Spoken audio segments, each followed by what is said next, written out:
Ladies and gentlemen, welcome back to the channel and welcome to episode 8 of my Borderlands 3 Legendary Weapon series. Today we're going to be taking a look at the Mindkiller, which is the first Maliwan weapon in the series so far. It's a shotgun that doesn't have the typical drawbacks of most Maliwan weapons, while at the same time it also doesn't have an elemental capacitor like the other Maliwan weapons in the game.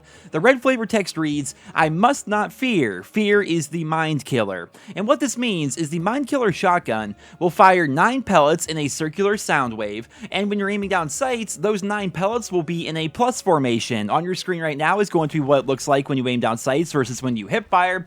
This makes this weapon incredibly accurate at medium ranges, and unlike other Maliwan weapons, no charge up time is required, though you can charge it up if you so choose to.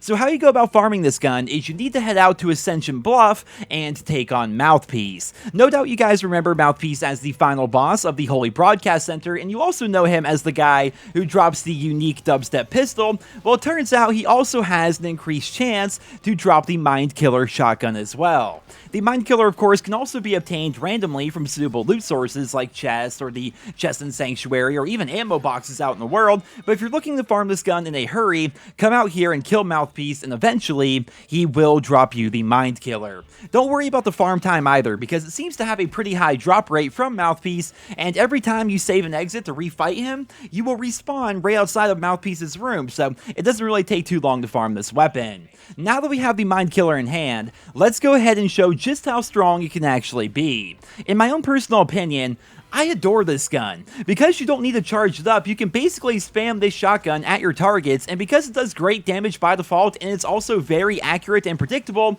there's virtually no need to waste time charging this up. Just go out there and start spamming and you're going to drop pretty much everybody. Like I mentioned earlier, hip firing will fire pellets in a circle, and aiming down sights will fire them in a plus formation. This means that up close, just hip fire, right? It's incredibly accurate either way you cut it, but when people are up close, just hip fire, you're going to take them out, and if they're further away, aim down sights, and you're going to ensure that all those pellets are going to hit the target. Now, it is worth mentioning that unlike the one-pump chump shotgun, the Mindkiller does have a very limited range. As you guys can see, despite the super tight pellet spread when aiming down sights, I can't hit my target because he's too far away from me right now.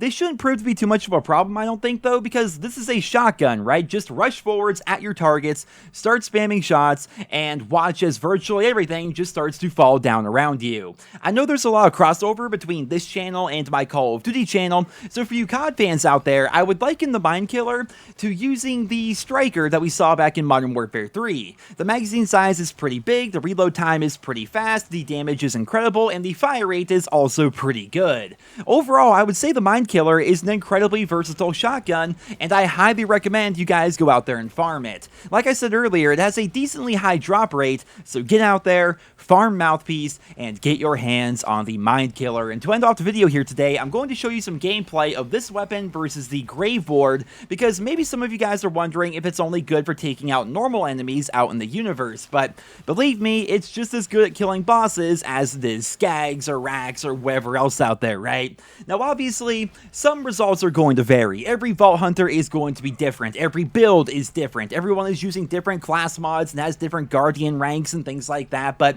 believe me when I say, this gun is incredibly effective on its own, so it's only going to get better as you tailor your class and your skills around it, but just in general, it's a very powerful, versatile shotgun, and if you like shotgun gameplay here in Borderlands, you're going to like the Mindkiller. But ladies and gentlemen, there you have it. There is episode 8 of my Borderlands 3 Legendary Weapon series. I hope you all enjoyed it. Remember to subscribe if you're new around here. Leave your thoughts and feedback on this gun down there in the comments, and I hope you guys all have a wonderful day.